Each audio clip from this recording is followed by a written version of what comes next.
ছবি ভালো হইব, এটা 100 কোটি কাম হইব। 100 কোটি কাম গেলে প্রিন্সে ধরা খাইছে না, এবার ধরা খাইব না ছবি। এবার সাকিব খান দেখাই দিব কত পারে, মানে সবটিতে বোঝাই দিব। আচ্ছা, সবাই বলতেছে বরবাদকে টক্কর দিতে পারবে না। না, বরবাদ বরবাদ বরবাদ খাওয়া নাই, এটা এরা রক স্টার বরবাদ খাওয়া নাই তো। আজকে ঈদের প্রথম দিন, রকস্টার দেখতে কি পরিমাণ মানুষ ভিড় করছে দ্বিতীয় শোর জন্য। 9:30 একটা শো শেষ হয়েছে, শুরু হয়েছে, ওটা শেষ হবে কিছুক্ষণের মধ্যেই। আর এটা হচ্ছে দ্বিতীয় শো। তো চলেন দেখি দ্বিতীয় শোর কি অবস্থা।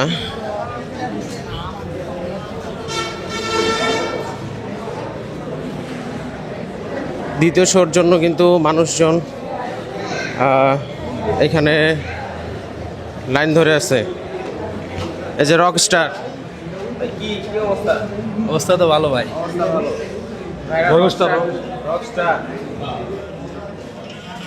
দেখার জন্য লাইন, বাইরে রোদ, এই জন্য ভিতরে। রকস্টার এটা হচ্ছে দ্বিতীয় শো। দ্বিতীয় শোর জন্য ভাইরা অপেক্ষা করতেছে।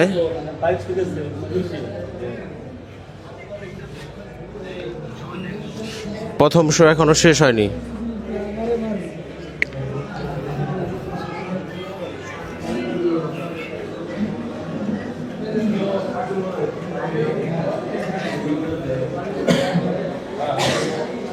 নাম কি ভাই, কি সাকিবের ছবি দেখেন? হ্যাঁ, রকস্টার কি মনে হচ্ছে, কি হবে আসলে? ওটা ভিতরে গেলে বুঝতে পারুম ভাই, আমি তো না যাই না, কোয়া উচিত না। আপনার কি মনে হচ্ছে ভাই? ছবি ভালো হইব, এটা 100 কোটি কাম হইব। 100 কোটি কাম গেলে প্রিন্সে ধরা খাইছে না, এবার ধরা খাইব না ছবি। এবার সাকিব খান দেখাই দিব কত পারে, মানে সবটিতে বোঝাই দিব। আচ্ছা, সবাই বলতেছে বরবাদকে টক্কর দিতে পারবে না। না, বরবাদ বরবাদ বরবাদ খাওয়া নাই, এটা এরা রক স্টার বরবাদ খাওয়া নাই তো। এটা 100 কোটি কাম হইব, চোখ বুঝা দেখেন, 100 কোটি কাম হইব। এই যে ভাইরা দ্বিতীয় শো, ঈদের দিন আজকে দ্বিতীয় শো দেখার জন্য কিন্তু অপেক্ষা করতেছে। এনারাও দ্বিতীয় শো দেখার জন্য অপেক্ষা করছেন।